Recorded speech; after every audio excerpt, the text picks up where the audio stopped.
సనాతన ధర్మటేల్స్కి స్వాగతం. భాగవతంలోని సృష్టి రహస్యాలను ఎపిసోడ్ వారీగా మీ ముందుకు తెస్తున్నాం.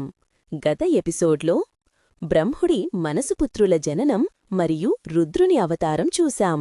ఈరోజు ఎపిసోడ్లో సప్తర్షుల అవతరణం, వారి సృష్టిలో పాత్ర మరియు మొదటి మనువు అయిన స్వయంభువ మనువు జననాన్ని తెలుసుకుందాం. మనసుపుత్రులు జ్ఞానయోగానికి అంకితమవడంతో సృష్టి విస్తరణ ఇంకా ముందుకు సాగలేదు. దాంతో బ్రహ్ముడు మళ్లీ లోతైన తపస్సులోకి ప్రవేశించాడు. ఆ తపస్సు ఫలితంగా బ్రహ్ముని శరీరం నుండి 7 ప్రకాశవంతమైన ఋషులు అవతరించారు.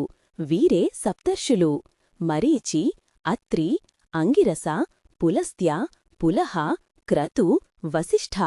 బ్రహ్ముడు వారిని ఆశీర్వదిస్తూ, సృష్టిని నిలబెట్టే ధర్మం, జ్ఞానం, యజ్ఞం ఇవన్నీ మీ ద్వారా ప్రవహిస్తాయి. లోకాలకు ఎదుగుదల చూపించండి అని ఆజ్ఞాపించాడు. తరువాత బ్రహ్ముని మనస్సులోంచి ప్రథమ మనువు స్వయంభువ మనువు అవతరించాడు. అతనితో పాటు అతని ధర్మపత్ని శతరూప కూడా జన్మించింది. బ్రహ్ముడు మనువుకు ఇలా అన్నాడు: నీవు భూమిలో రాజ్యాన్ని స్థాపించాలి, ధర్మాన్ని కాపాడుతూ సృష్టిని అభివృద్ధి చెయ్యాలి. స్వయంభువ మనువు, శతరూప కలిసి భూమిలో ధర్మపాలనను ప్రారంభించారు. మానవజాతి వికాసానికి ఇదే మొదటి అధ్యాయం.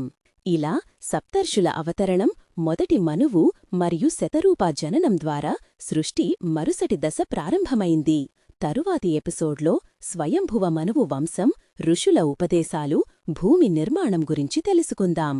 మీకు ఈ దివ్య కథ నచ్చితే లైక్ చేయండి, షేర్ చేయండి మరియు మరిన్ని భాగవత కథలకు సనాతన ధర్మ టేల్స్ ఛానల్ని సబ్స్క్రైబ్ చేయండి.